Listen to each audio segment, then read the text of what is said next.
Hi guys, I'm here to talk you through your literary analysis essay on The Little Mermaid.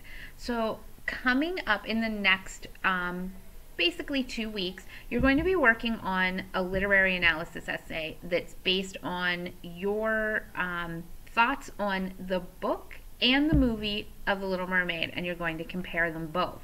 So if you take a look through this document that you have access to now, you will see that you have a few prompts to choose from. You can write an essay arguing which version, the original tale or animated movie, has the most potential to have long-term damaging effects on a child and his or her way of thinking. And if you do this, or any of these, you need to make sure you're using text from the story or examples from the movie to defend your answer. The next option for you would be to write an essay arguing which version has a happier ending and why. You could also choose to choose one of the two versions and argue what the author's message to the audience is. Or you could do, based on one or both versions of the story, is The Little Mermaid a strong female character that children should look up to? All of these, again, you need to make sure you're using text evidence to back up your claims. Now, a few quick reminders as you're going through this.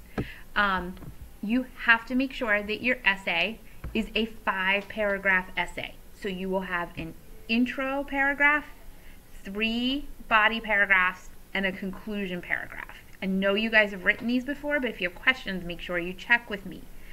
Also make sure you are using 12-point font, Times New Roman or Arial, 1-inch margins, all of those things that we would normally do on a written piece. For this one, you do not have to double space. So the 1.5 pages is not double spaced. You should have a minimum of 5 paragraphs total. We just talked about that. It should be written formally. You may not use personal pronouns like I, you, me. I don't want those. I don't want you to say, I think The Little Mermaid is a good role model for children. I really want you to try to stay away from those types of statements. You are required to have a minimum of 1 direct quote from the story in each body paragraph. And if you need the Disney version, again, I do have it. But I know with not having ninth period this year, it's hard for you to get down here and be able to view pieces and parts of the movie that you need. So if you are in desperate need, please come talk to me. We'll figure something out. But I do know that it's not quite as easy this year as it was in the past. Now, with all of that said, perhaps the most important thing in this essay, I'm sorry, let me back up. As we go through, there is a lit analysis essay rubric here, so I encourage you to take a look at that, the introduction, the body paragraphs, the quoted evidence, the transitions. Transition words are so important, and you guys know how to use good transitions. The basic ones that are first, next, lastly. But can you come up with even more creative transitional words and phrases? Because if you just use the first, the next, the lastly, you are going to end up right here. You've had transition words and phrases, and they're applied to connect ideas. But are you being creative? Are you using ones that make your paper flow even more smoothly? That's what I'm looking for. And then, of course, conclusion, the mechanics and the spelling matter here. And then here is your brainstorming sheet. So this is what you need to finish for this week and submit. You have to have this introduction.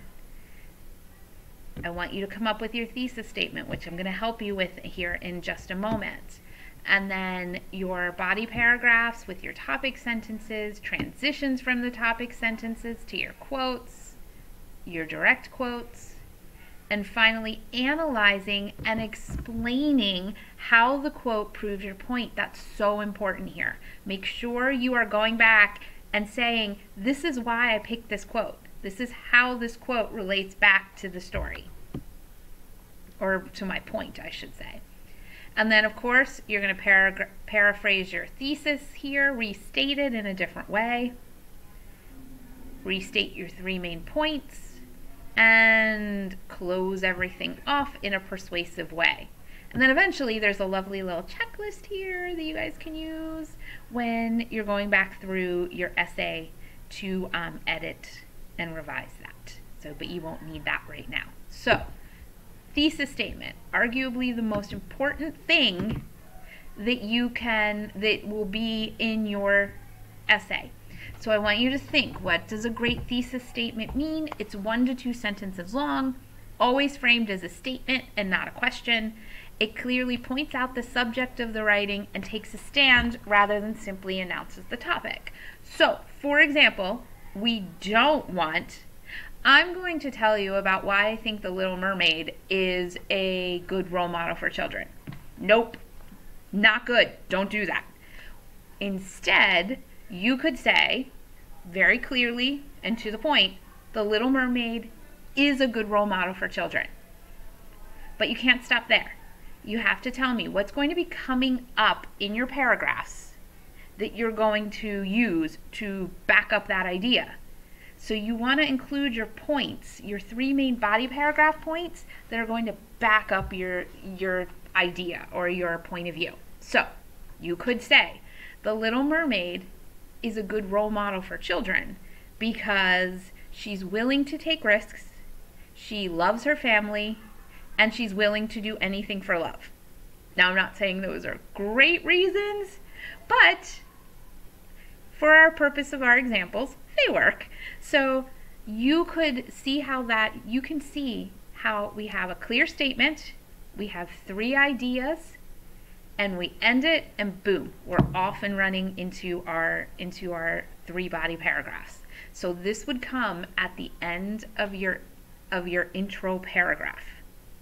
Okay, so again, something like The Little Mermaid is a good role model because she is willing to take risks, loves her family, and is willing to do anything for love.